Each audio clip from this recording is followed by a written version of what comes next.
Сөз Жумалы уулу Кутманбекке берилет.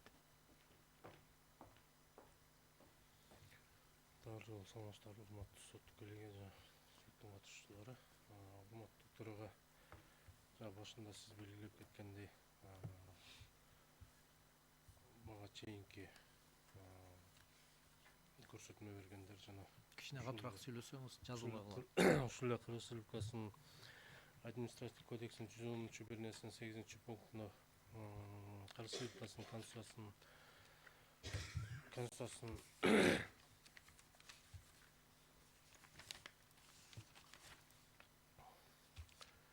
5-беренесинин 1-пункту, 6-беренесинин 1-2 пункттары, 23-беренесинин 3 пункту, 24-беренесинин 1 пункту, 56-беренесинин 1-2 пункттарын, 61-беренесинин 1-2 пункттарын талаптарына түздөн түз карама-каршы келет деп ошо көрсөтмө берген өкүлдөрү толугу менен колдойм жана өзүмдүн дагы өтүнүчүн да толугу менен колдойм.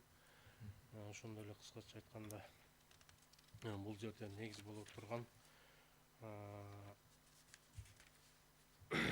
Асанкожоева Айнагүл Бейшекованын түздөн түз конституциялык укугу бузулган. Себеби Асанкожоева Айнагүл Бейшебековна Сары Камыш агро өндүрүштүк кооперативине тиештелүү коомдук курулуштарды жери менен 2008 жылдын 25 февралында сатып алуу сатуу келишиминин негизинде жеке менчикке сатып алган жана ошол келишимдин негизинде Кыргыз Республикасынын Айыл суу чарба министрлигине караштуу жер ресурстары кызматынын Кыргыз мамлекеттик жерлер жолун долбоорлоо жерге жайгаштыруу боюнча мамлекеттик ишканасынын Ысык көл жерге жайгаштыруу экспедициясына 2023 жылдын апрель айынын башында кайрылып, аталган мамлекеттик ишкананын 2023 жылдын 24 апрелиндеги 139 сандык корутуусунун негизинде айыл өкмөт Торайгыр айыл өкмөтүнүн 2004 жылдын 18 августунда 139 сандуу токтомундагы көрсөтүлгөн жер аянтында айырмачылык келип чыккан. Ошол айырмачылык келип чыгып, Асанкожоева Айнагүл Бейшекованын конституциялык укугун жана өзүнүн соттук коргоодо конституциялык укугун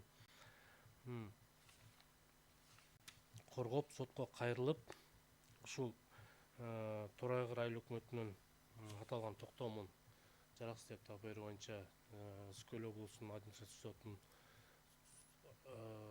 сотуна кайрылып, ал жактан административдик соттун чечиминин аныктамасында мөөнөт ушул Кыргыз Республикасынын административдик кодексинин 110-1 8 пунктуна таянуу менен баш тартылган жана иш өндүрүштөн кыскартылган. Ошондуктан бул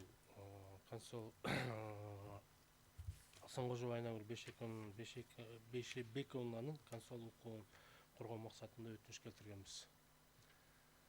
Ошол өтүнүштү толугу менен колдойм. Бүттүңүзбү? Бүттүм. Сөзүңүз бүттүбү?